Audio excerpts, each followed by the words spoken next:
Hai, what's up guys? Selamat datang ke Kisah Semasa TV. Terima kasih kepada yang sudah subscribe channel ini. Kepada yang belum, bolehlah subscribe untuk mengetahui kisah semasa. Pembukaan semula sekolah pada 3 Oktober. Ini 5 perkara yang anda perlu tahu. Berikut adalah beberapa perkara yang diumumkan oleh Menteri Kanan Pendidikan Datuk Razzie Jidin dalam sidang media pengoperasian sekolah pada Ahad. Kementerian Pendidikan Malaysia sebelum ini mengumumkan tarikh pembukaan sekolah bagi negeri-negeri dalam Fasa 2 dan Fasa 3 Pelan Pemulihan Negara PPN adalah pada 3 Oktober. Perkara pertama, fasa pembukaan. Fasa 1. Semua institusi pendidikan ditutup. Semua aktiviti pengajaran dan pembelajaran secara PDPR sahaja.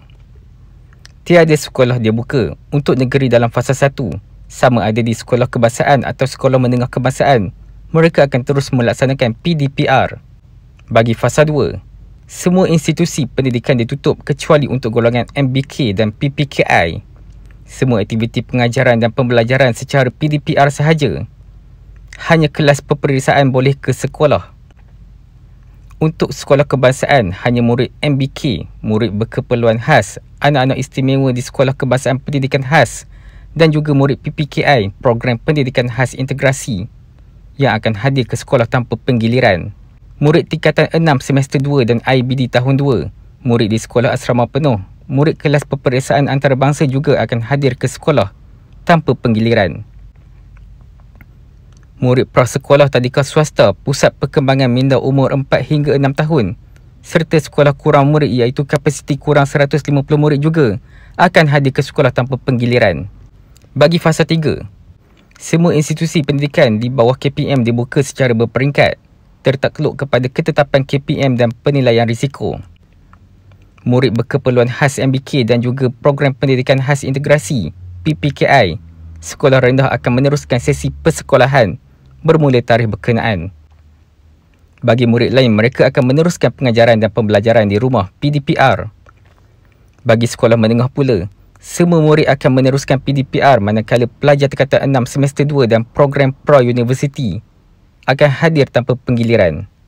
MBK dan PPKI bagi sekolah menengah juga akan hadir seperti biasa tanpa penggiliran termasuk pelajar kelas antarabangsa dan juga murid kelas peperiksaan awam di sekolah harian dan swasta.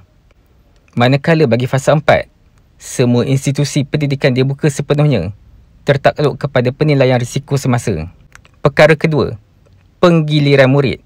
Bermula 3 Oktober, sistem penggiliran murid akan dilaksanakan dengan kehadiran murid ke sekolah 50% daripada enrolment keseluruhan kelas.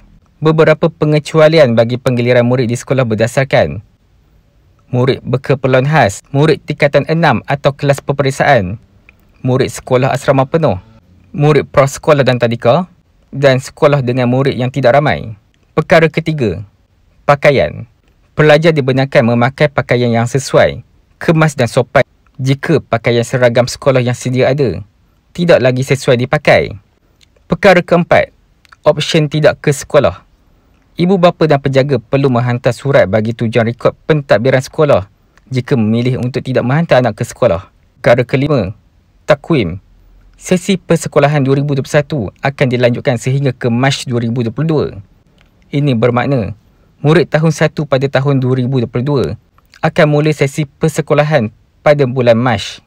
Sekiranya anda ada sebarang pendapat, boleh tinggalkan di ruangan komen guys.